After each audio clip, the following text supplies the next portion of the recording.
Hindi pinalampas ni Vice Ganda ang isang netizen na nanlait ng isang segment sa show nilang It's Showtime. Nabwisit si Vice kaya naman tumalak ito sa post ng isang ex-user. Walang prenong sinabing pangit ang mechanics ng TNT Resba. Say nito sa isang ex-post. Again, ang pangit ang mechanics or guidelines ng TNT Grand Resback 2025. Nakita ni Vice ang lait ng netizen kaya naman humirit ito ng tala. Sabi nito, wow, ano address mo para dyan kami magpa-brainstorm sa bahay nyo? Sinuportahan naman ni Vice ng kanyang mga kapanalig at nilait rin ng netizen.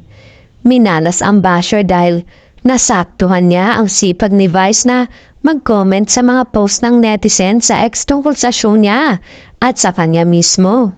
Sunod-sunod nga ang mga reaksyon ng komedyante sa kanyang mga fans na pawang favorable o mababait ang mga sinabi niya sa mga ito.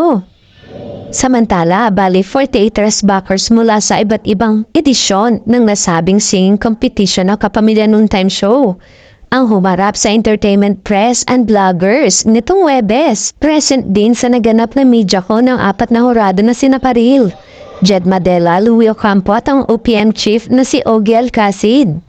Excited nga si Karil sa magaganap na All-Star Grand Resback 2025.